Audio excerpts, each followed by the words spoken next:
Hello students, welcome to my channel. So today we are going to read NCERT Geography of Class 8 Chapter 6 that is Human Resource. तो जैसा कि हमने previous chapter में पढ़ा था कि anything that satisfy human need is called resource. कोई भी चीज जो ह्यूमन नीड को सेटिस्फाई करता है वो क्या है, रिसोर्स है। और उसमें हमने पढ़ा था नेचुरल रिसोर्सेज होते हैं, जैसे कि आपका एयर हो गया, वाटर हो गया, आपका लैंड हो गया, सॉइल हो गया, फॉरेस्ट हो गया।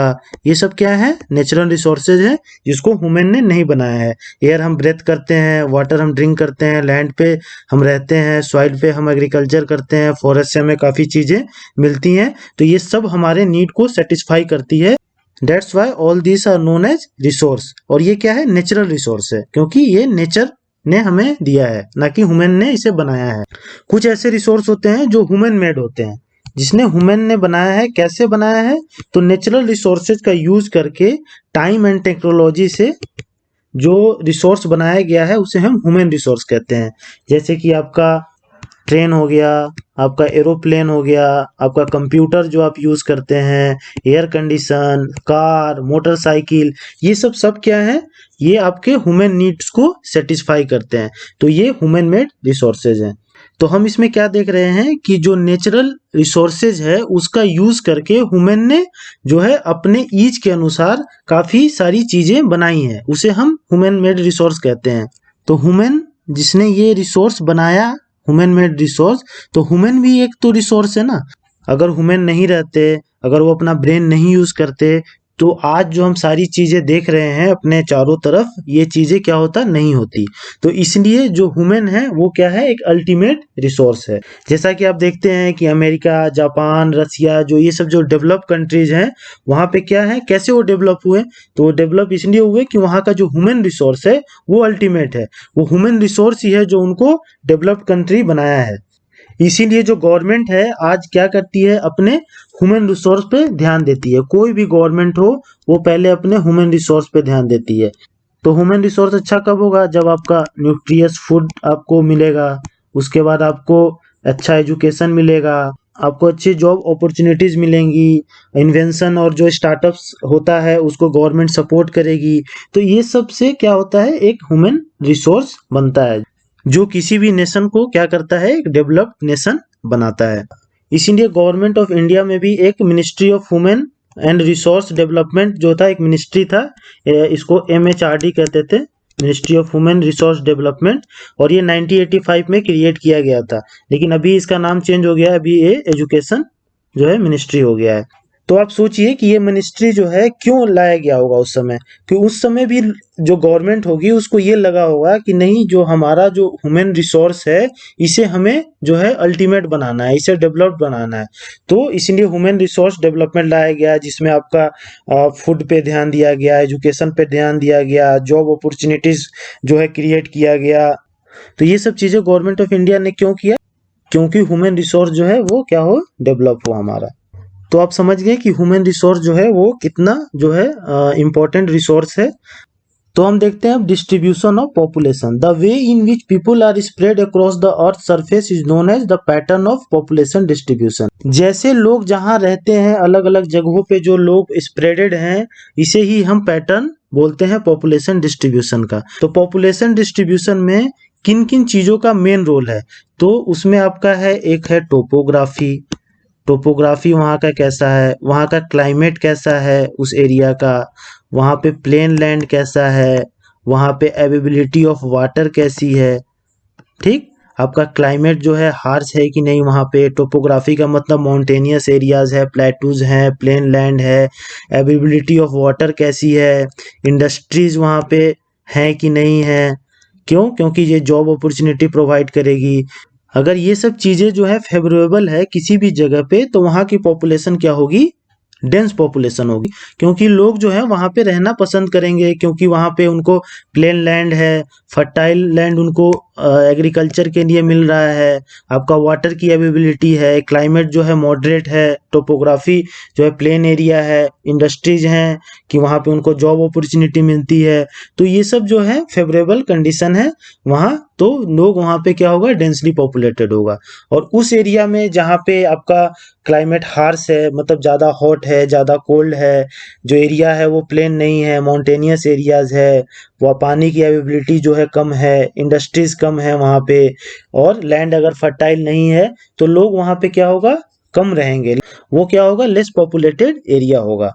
तो इसी तरह से वर्ल्ड में क्या है, पॉपुलेशन का जो डिस्ट्रीब्यूशन है वो अलग अलग जगह पे अलग अलग है।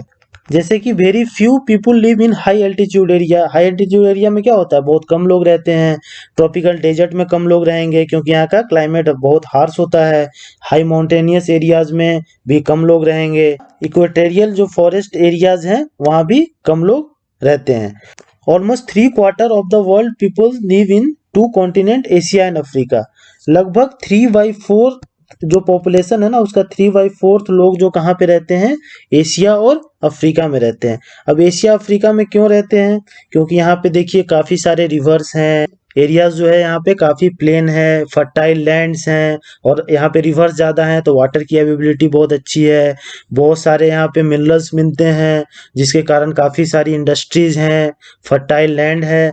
तो यही कारण है कि 3/4 ऑफ वर्ल्ड पॉपुलेशन जो है वो आपका कहाँ, 2 कॉन्टिनेंट एशिया और अफ्रीका में रहते हैं।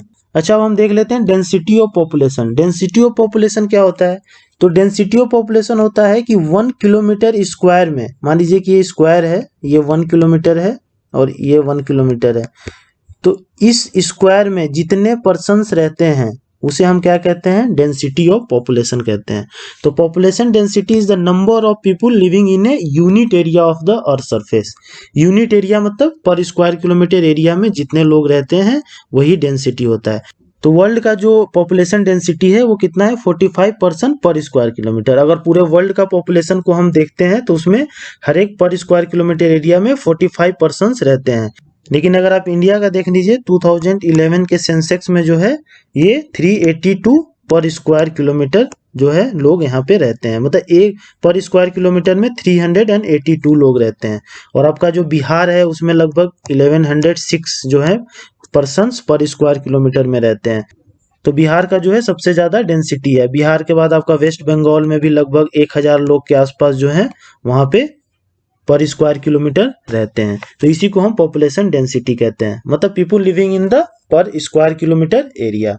Factor affecting distribution of population, क्या फैक्टर है डिस्ट्रीब्यूशन ऑफ पॉपुलेशन का, तो मैंने आपको बता ही दिया। टोपोग्राफी, कैसा वहाँ का टोपोग्राफी है, माउंटेन है, प्लेटूज है या प्लेन लैंड है, तो जनरली लोग कहाँ रहना पसंद करेंगे, प्लेन लैंड पे रहना पसंद करेंगे। आपका क्लाइमेट है तो हार्श क्लाइमेट में लोग कम रहना पसंद करेंगे, मॉडरेट क्लाइमेट में ज़्यादा लोग रहना पसंद करेंगे। सॉइल फर्टाइल होना चाहिए ताकि वो एग्रीकल्चर कर सकें। आपका वाटर जो है, वाटर की अवेलेबिलिटी अच्छी होनी चाहिए इरिगेशन में, क्योंकि वाटर चाहिए ड्रिंकिंग के लिए और भी अदर पर्पसेस के लिए वाटर की काफ़ी रिक्वायरमेंट होती है, तो वाटर की अवेलेबिलिटी अच्छी होनी चाहिए।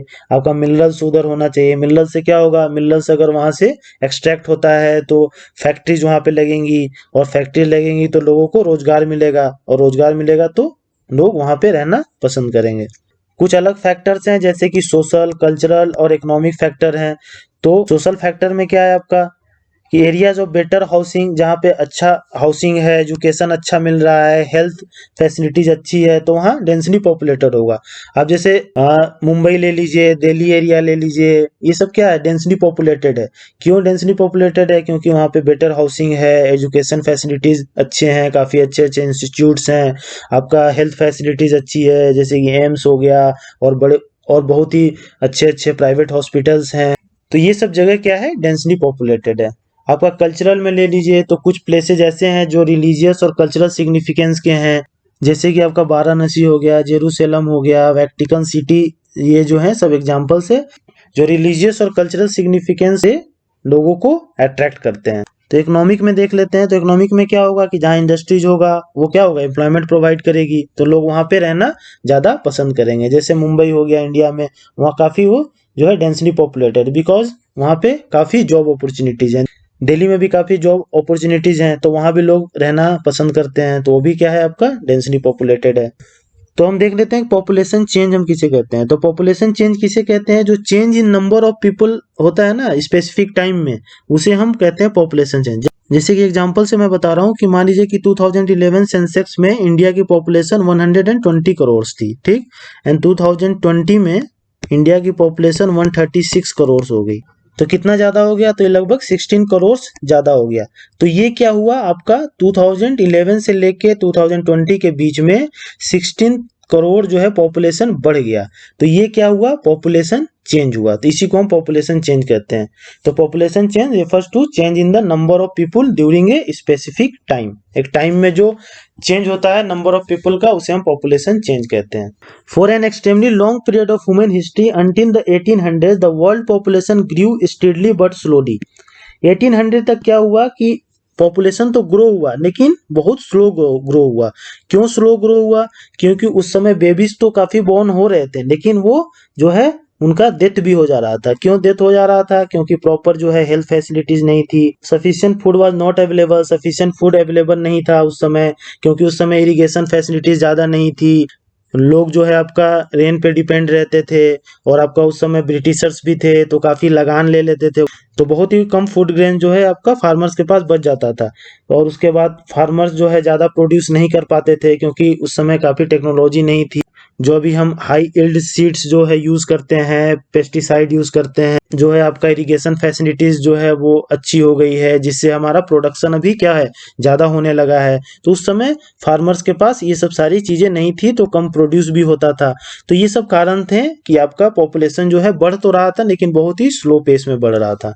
अच्छा, लाइफ एक्सपेक्टेंसी देख लेते हैं। तो ये क्या होता है कि कितने साल एक आदमी जो है एवरेज आदमी जिंदा रहता है, उसे हम लाइफ एक्सपेक्टेंसी कहते हैं। मान लीजिए कोई 60 ईयर्स जिया, कोई 40 ईयर्स जिया, कोई 20 ईयर्स जी रहा है, ठीक, 3 आदमी में मैं बता रहा हूँ।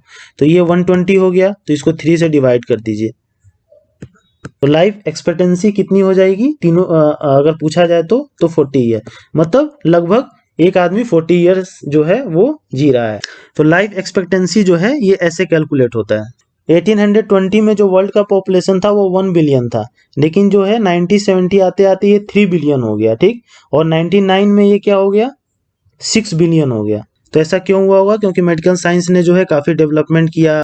उससे क्या हुआ कि डेथ रेट जो है आपका रिड्यूस हो गया। अच्छा, बेटर सप्लाई ऑफ फूड होने लगा। तो ये सब कारण थे कि आपका जो पॉपुलेशन जो है वो बढ़ता गया। क्यों बढ़ता गया, क्योंकि आपका डेथ रेट जो है वो क्या हो गया, कम हो गया, और बर्थ रेट जो है वो सेम रहा। तो डेथ रेट कम हो गया, बर्थ रेट सेम रहा, तो पॉपुलेशन वो क्या होगा, ग्रो होगा।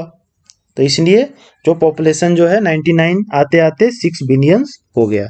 बर्थ रेट किसे कहते हैं कि तो 1000 पीपल पे जो है ना जितने बर्थ होते हैं उसे हम बर्थ रेट कहते हैं, सिंपल याद रखिए। और 1000 पीपल पे जितने डेथ होते हैं वो क्या हो गया, आपका डेथ रेट हो गया। तो माइग्रेशन किसे हम कहते हैं, तो माइग्रेशन का मतलब होता है कि एक जगह से दूसरे जगह पे जाना। नेचुरल ग्रोथ रेट किसे कहते हैं, तो difference between birth rate and death rate. Birth rate और डेथ रेट में जो डिफरेंस रहता है उसे हम नेचुरल ग्रोथ रेट कहते हैं।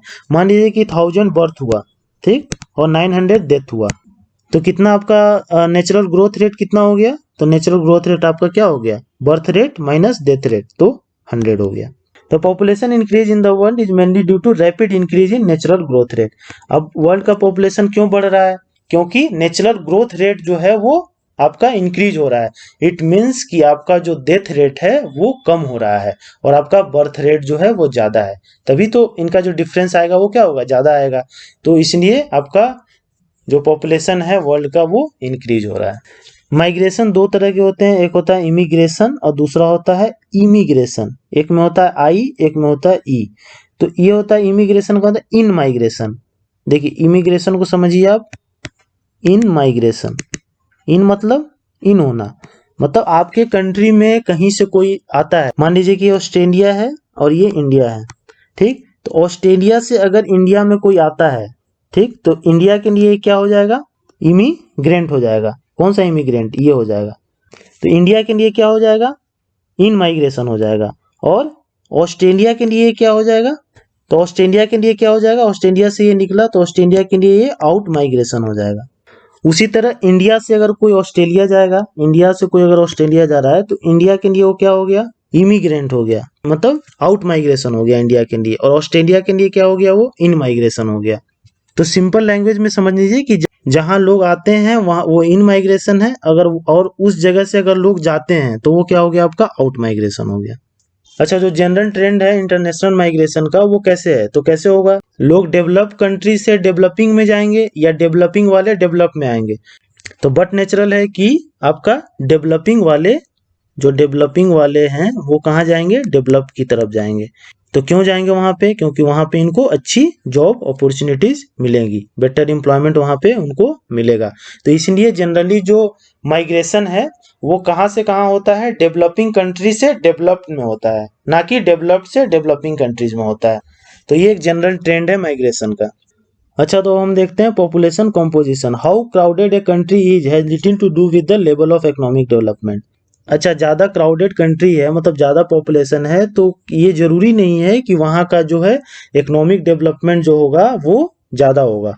जैसे कि एग्जांपल ले लीजिए कि जैसे बांग्लादेश और जापान जो है दोनों क्या है, डेंसली पॉपुलेटेड है, पर जापान का जो इकोनॉमिक कंडीशन है वो बांग्लादेश से काफ़ी बेहतर है। क्यों है, क्योंकि वहाँ की जो ह्यूमन रिसोर्स है, मैंने आपको बताया था कि ह्यूमन रिसोर्स जो है यही डिसाइड करते हैं कि कंट्री आपका कैसा होगा।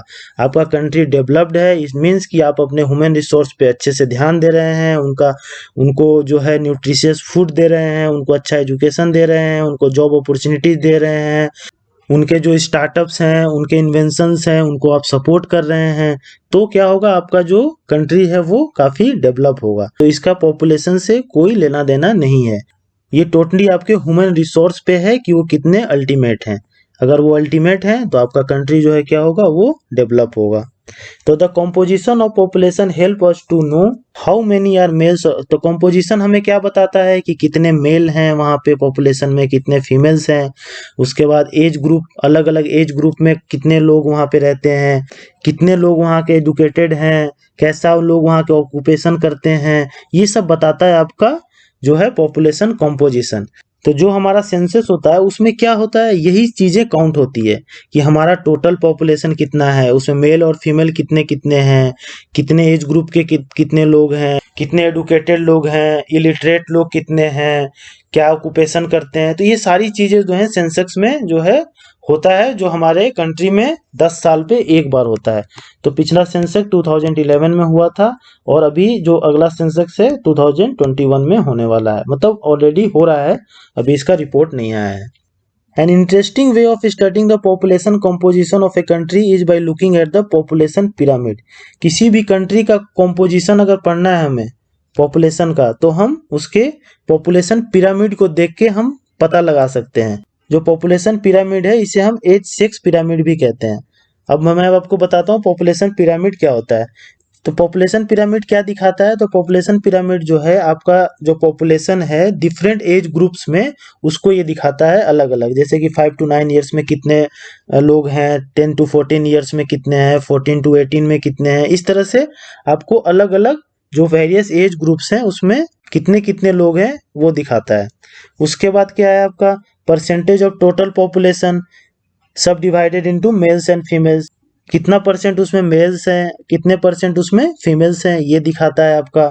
The shape of the population pyramid tells the story of the people living in that particular country.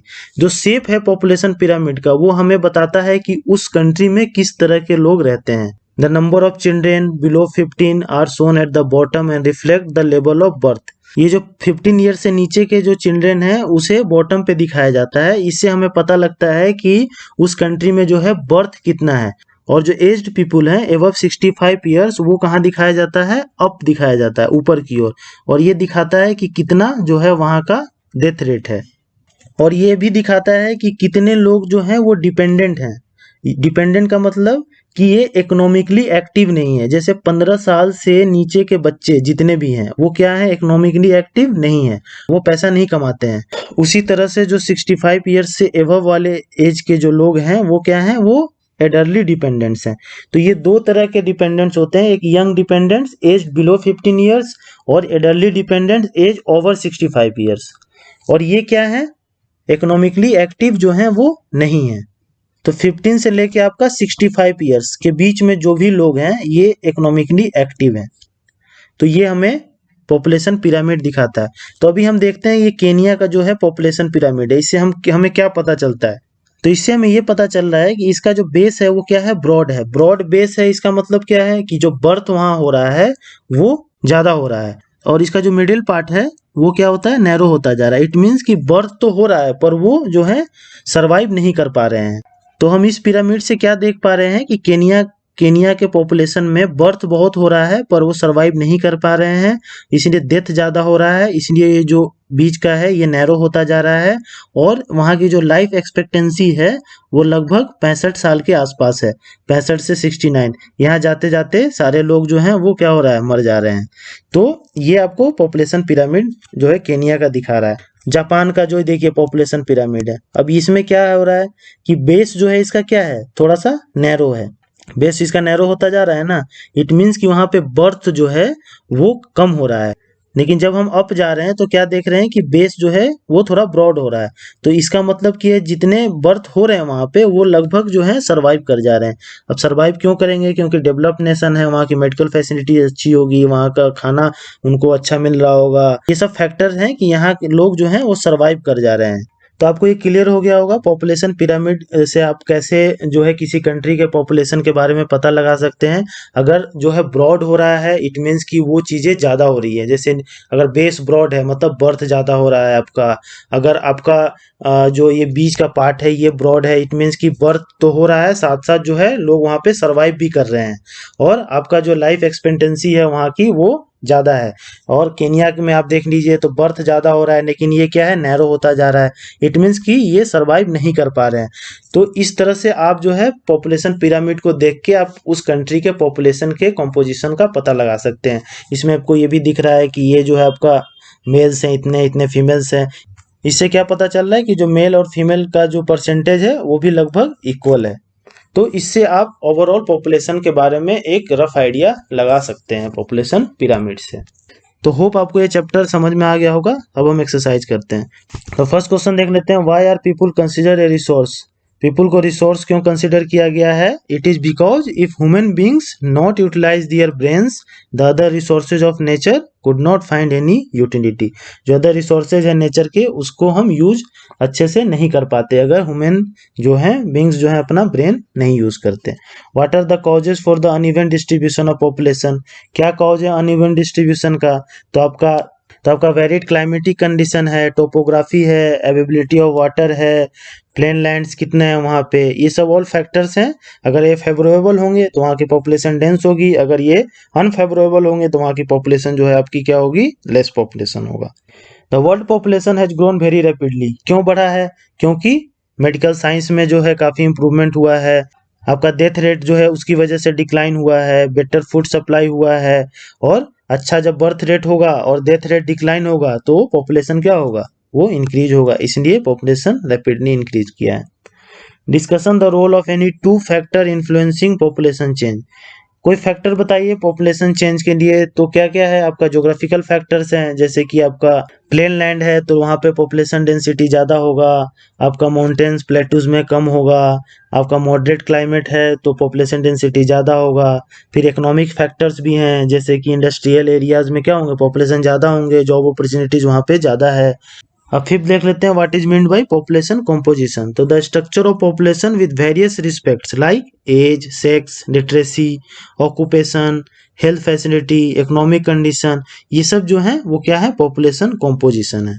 What are population pyramid. Population pyramid क्या है? तो it shows division of population into various age groups में कितने अलग अलग लोग हैं, percentage of male and female का रेशियो क्या है वहाँ पे, नंबर ऑफ डिपेंडेंट्स लोग कितने हैं, आपका नंबर ऑफ इकोनॉमिकली एक्टिव लोग कितने हैं, लाइफ एक्सपेक्टेंसी कितना है, ये सब हम पॉपुलेशन पिरामिड से अंदाजा लगा सकते हैं। How do they help in understanding about the population of a country. कैसे ये मदद करता है? इसमें क्या होता है कि अगर ब्रॉड बेस है आपका तो ये क्या हुआ, वहाँ पे बर्थ ज़्यादा हो रहा है। अगर जो है आपका ये ब्रॉड बेस जो है नैरो होता जा रहा है, इट मीन्स कि बर्थ तो ज़्यादा हो रहा है लेकिन लोग वहाँ पे सर्वाइव कम कर रहे हैं। तो फर्स्ट देख लेते हैं, which does the term population distribution refers to। तो population distribution क्या है? तो the way in which people are spread across in a given area। एक एरिया में जितने लोग स्प्रेडेड हैं उसे हम population distribution कहते हैं। What are the 3 main factor that cause population change? क्या होता है? बर्थ होता है, डेथ होता है और आपका माइग्रेशन होता है। In 1999 the world population reached कितना था? 6 बिलियन। तो 4 देख लेते हैं, what is a population pyramid? Population pyramid क्या है? तो graphical representation of age, sex, composition of a population, उसका ग्राफिकल रिप्रेजेंटेशन। इसको कंप्लीट कीजिए। When people are attracted to an area it becomes, क्या होगा? Densely populated. ज्यादा लोग जाएंगे तो डेंसली होगा। Factor that influence this include, densely populated कहाँ पे होगा? कैसे क्लाइमेट में? तो फेवरेबल क्लाइमेट हो जाएगा। Good supplies of natural resources हो जाएगा और आपका फर्टाइल लैंड हो जाएगा इसमें। तो होप आपको ये चैप्टर समझ में आ गया होगा। If you like my video please like, share and subscribe to my channel. अभी हमने 8th क्लास जो है कंप्लीट कर लिया। अभी नेक्स्ट वीडियोस में हम 9th क्लास का ज्योग्राफी स्टार्ट करेंगे। Thank you and have a nice day.